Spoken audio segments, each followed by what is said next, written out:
যুবক যদি থাকে, আমি বাবরি মসজিদ বানানোর খেলাফ না, আমি একটা কথা কিন্তু প্রশংসা করছি, ঠ্যাং নিয়ে লড়বার হয় না, উক্তা উক্তা ঠ্যাং বাতার ভিতরে 10টা ইট নিয়া কমর বেক্কায় বেক্কায় এটা যাইতেছে, আমার দিলটা খুশ হয়ে গেছে। মসজিদ হোক চাই না হোক, কিন্তু এখন পর্যন্ত যে যুবকদের ইমান তাজা আছে, এইটা কিন্তু বালা সংকেত।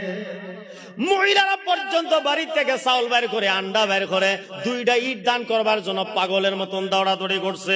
আমার মনের ভিতরে একটা কথা আছে, পৃথিবীর যত শক্তি আছে, ইসলামের শক্তিকে আটকায় রাখার আর কোনো তাগরের কাছে বুদ্ধি নাই, তাগরের কাছে কোনো বিকল্প নাই। আমি সরকার বিরোধী না, আমি আইন বিরোধী না।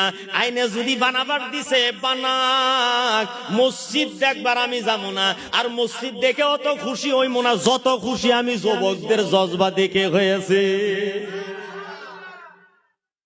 এক বেসরার হাত পাও চারটায় কুকুরা, এই বেড়ায় 10টা ইট নিয়ে যাইতেছি।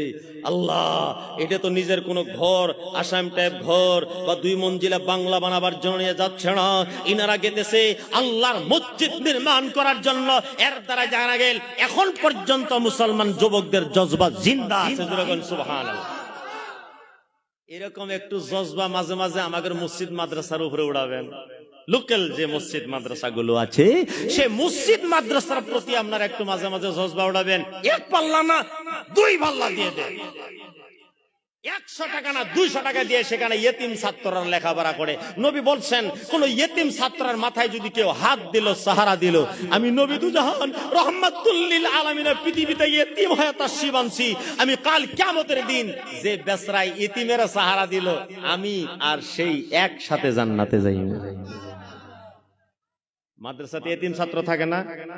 আমার মাদ্রাসায় অনেক আছে। তো আমি যে মাদ্রাসায় বাবাও নাই মাও নাই, মুখের দিকে তাকালে চোখ দিয়ে টপ টপ করে পানি বের হয়। আরে আমারও তো সন্তান আছে, এই সন্তানগুলা যতই বাড়িতে পাঠায় দেয়, যতই বাড়িতে নিজের পয়সা দিয়ে পাঠায় দেয়, কিন্তু সেখানে যে মা বাবার চেহারা দেখার সম্ভাবনা নাই।